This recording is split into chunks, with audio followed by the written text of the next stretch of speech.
All right, shalom, shalom. All right, before I get started, I want to give all praise and glory to Yahweh and Bashem, Yahweh Shai, Bashem, Rakah, Kodash. All right, dub honors to our apostles and elders of Great Millstone. Shalom, Wakasah, Laha Bakyar, which is peace and mercy to the elect throughout the four corners wherever may be. I'm the brother of Mark from the branch of GMS Cleveland, coming back at you with another video. Lord, will be edifying. And hold on real quick.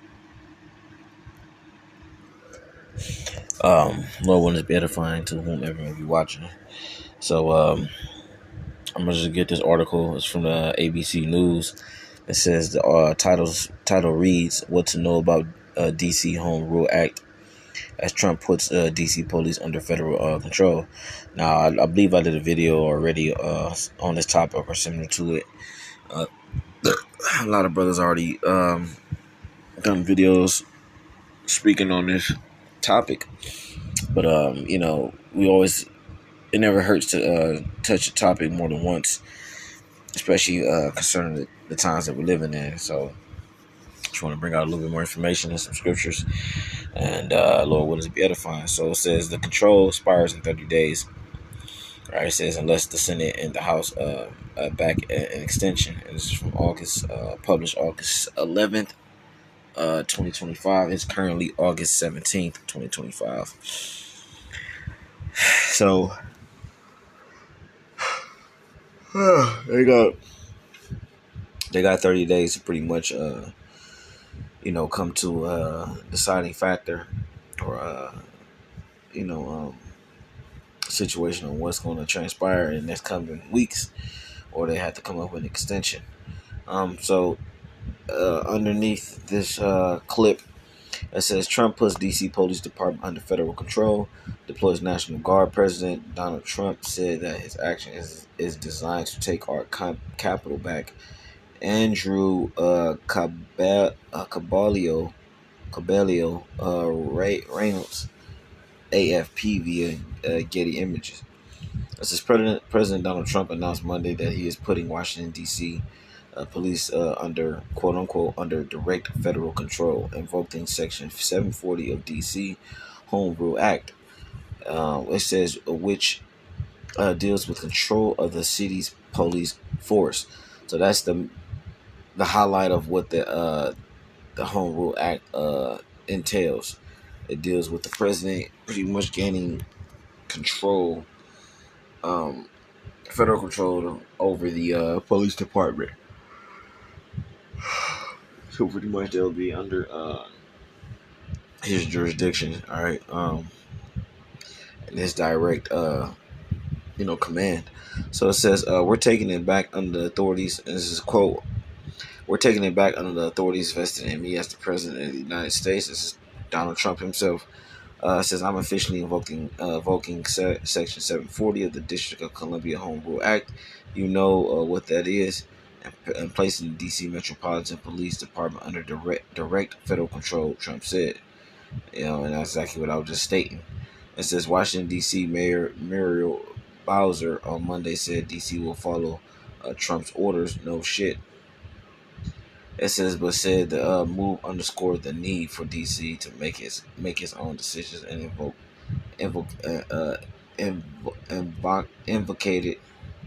advocated for D.C. statehood.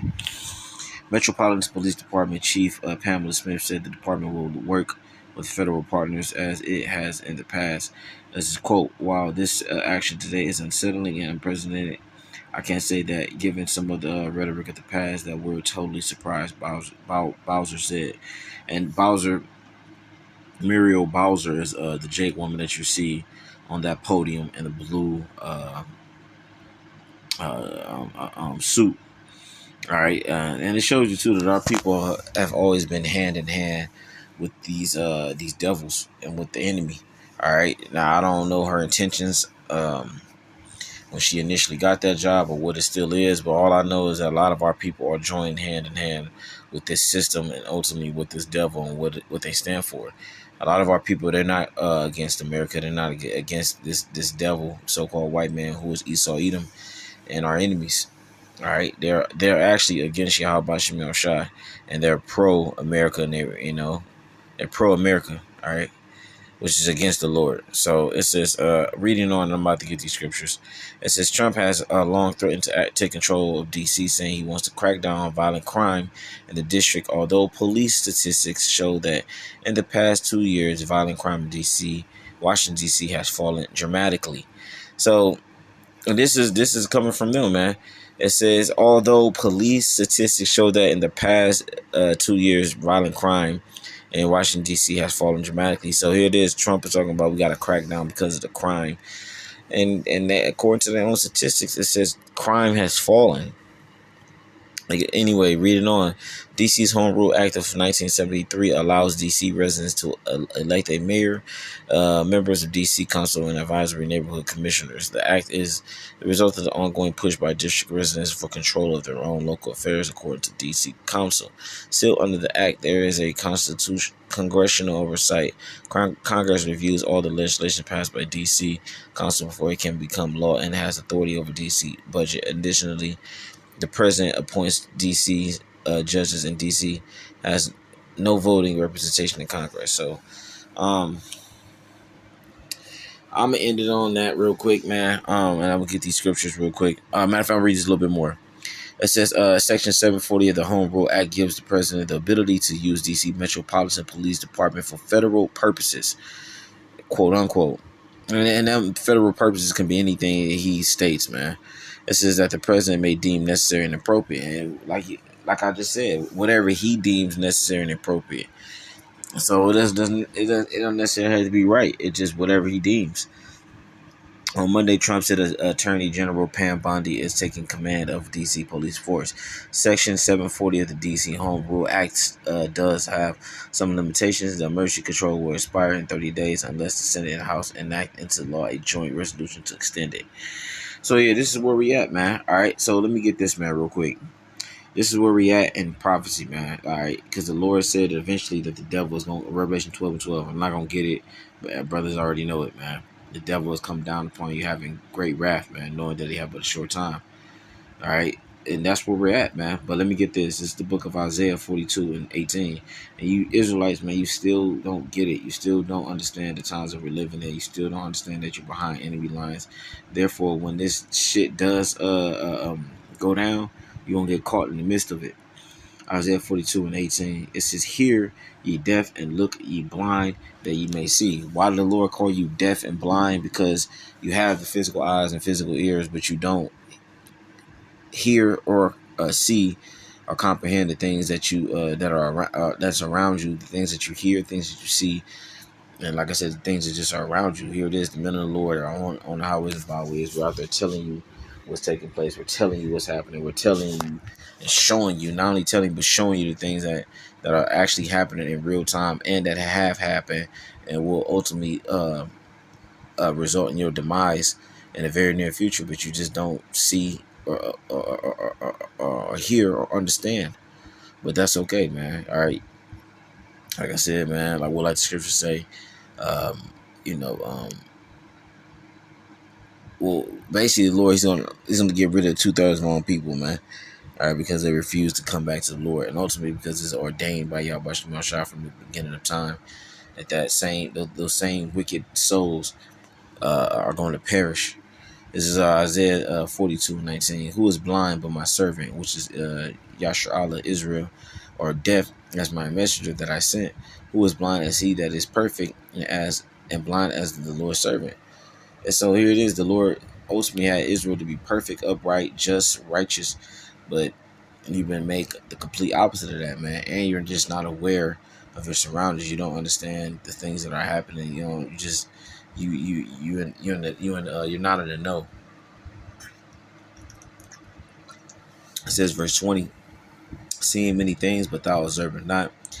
It says open the ears, but he heareth not, man. So you see, you understand. You clearly see the things that are happening before you, but the Lord just has not put it on your spirit to take heed.